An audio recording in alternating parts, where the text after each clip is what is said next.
Welcome back to the channel. It's story time with Lala Bunny, and this is the denouement, the ending of this story. So if you have not watched part one, you're gonna need to watch that so you understand the context. Okay, so Crazy Man is outside my door. Me and the dog and the guy are inside, and actually I was watching someone else's dog, which is an important part of this story. So in the morning, I'm like, look, I gotta go take the dog out. But please stay here, like at least until I get back, because like I don't want the other guy sneaking in while I'm gone, and I wouldn't even know if he was in the house or whatever. So I go out in the morning with the dog, and I see the man and his friend, and I literally drop the dog leash and run back toward the apartment. And I'm outside the apartment door. I mean, this is an apartment. There's plenty of people, but no one was. It's like an isolated little area, so like I didn't feel safe running. There's like an elevator, a little balcony. Like there wasn't really. It's not like near the lobby where there's lots of people knowing what's going on like there. So anyway, so I run, and I'm standing outside the door, and then all of a sudden it occurred to me like, wait, I don't have to be scared of this man. He's not going to do something to me right here. Well, he could have, but I was like, let me stand to him. Like, no, I'm not going to let you in the apartment. And I was like, okay, look, you go down the hallway, go all the way down there, and I will put your stuff outside, and you can have it. Like, I'm not, like, you don't have to come in. There's no reason why you have to come back in anymore. Okay. And this was going on and on and on and on and on. Also, this is funny. The person I had inside the apartment, he thought he knew who it was because it was someone who had the same name. So he's like, "Oh, I know you have such and such in there." And I was like, "It's not who you think it is. It's a different, you don't know who it is. You don't know who's in there." Okay, so as this is all going down in the hallway, the man who's inside, he's like, "Open the door. Go ahead, let him in."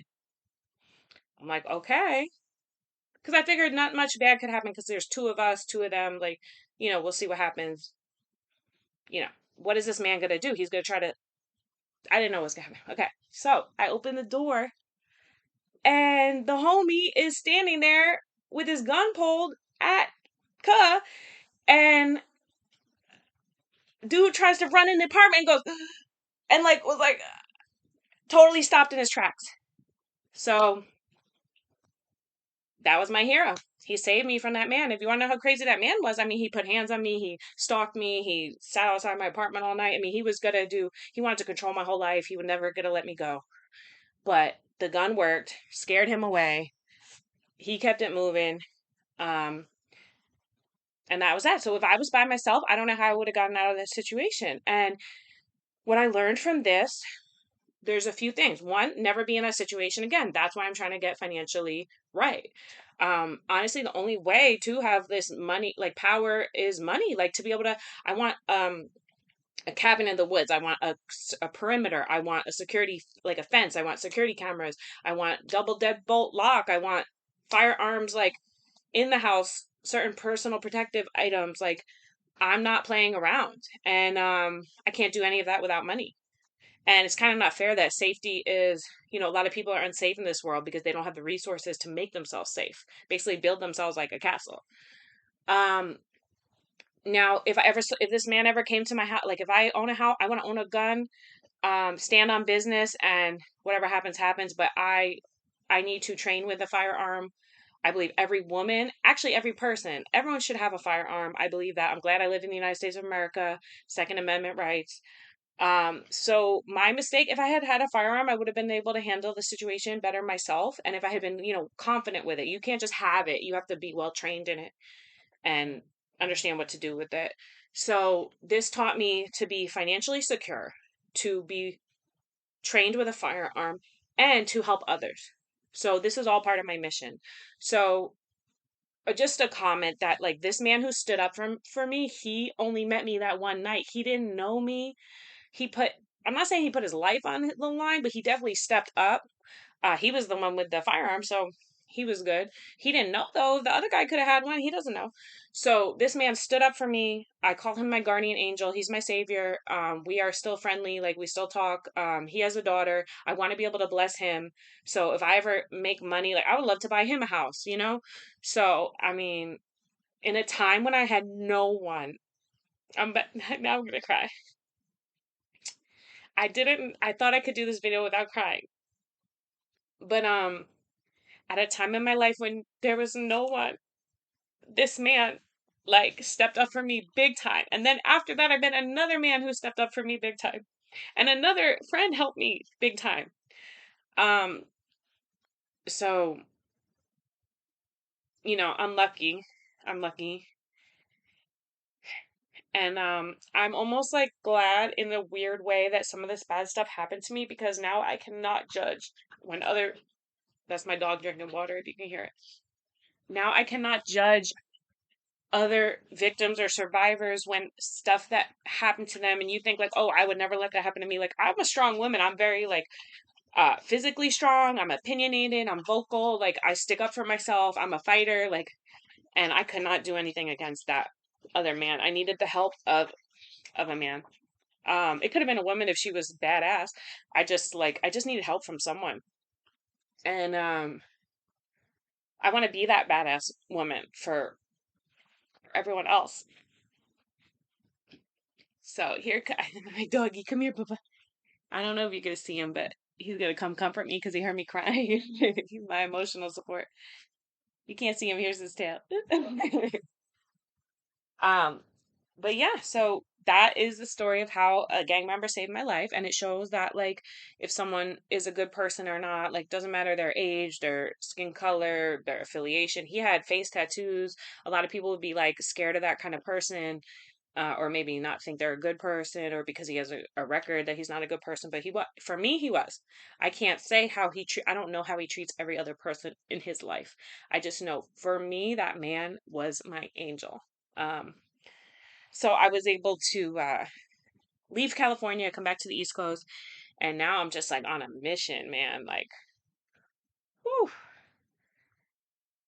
All right, so um, if you have I mean, I don't think you should tell your story necessarily on the internet. Like, if you have a similar story, I was gonna say put it in the comments, but no, don't. You don't have to put it in the comments. But if this helped you at all, or if you have words of support for me or anyone else who might be looking at this right now, let me again say I made another video, how to escape a bad situation. And it was like all the steps I had been taking and wish I had taken in order to like leave that situation. So please go ahead and watch that video. And that's it for now. So I had a good day. I mean, it's April 30th, 2025. I did my stock market stuff for the day. I took my dog out for the day. He went in the river. Um, Here he is. Yay! Oh, that's so cool. Pacho, cartoon dog. Oh, he looks like Clifford the big red dog. This is my dog, Pacho.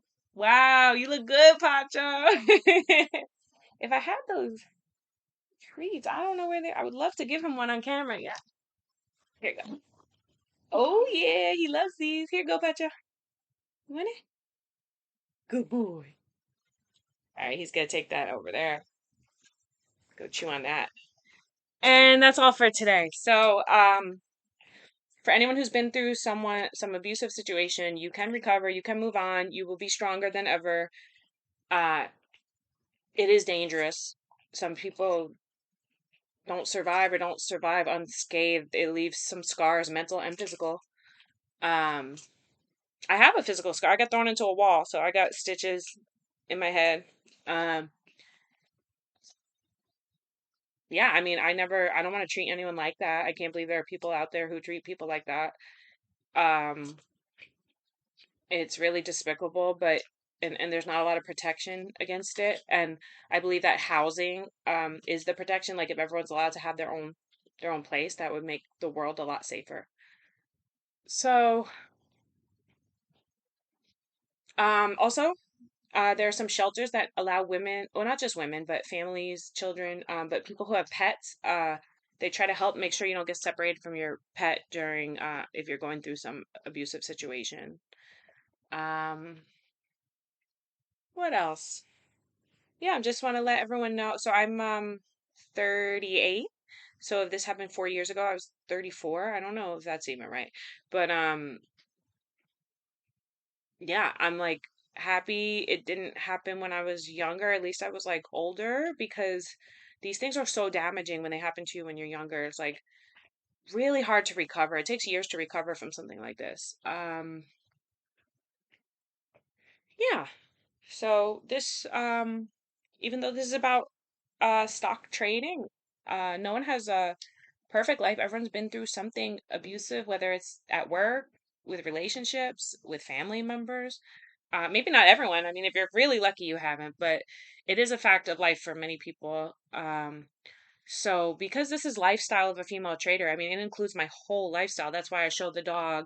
I like weightlifting, hiking, going to the beach, eating food, talking about movies. So I talk about my entire self. I can't really separate out just trading, just financial stuff, because it's all part of the same picture. And again, this is why I'm so driven, locked in, as they say. So I'm locked in to make my life better, to help others, and I hope you'll do the same.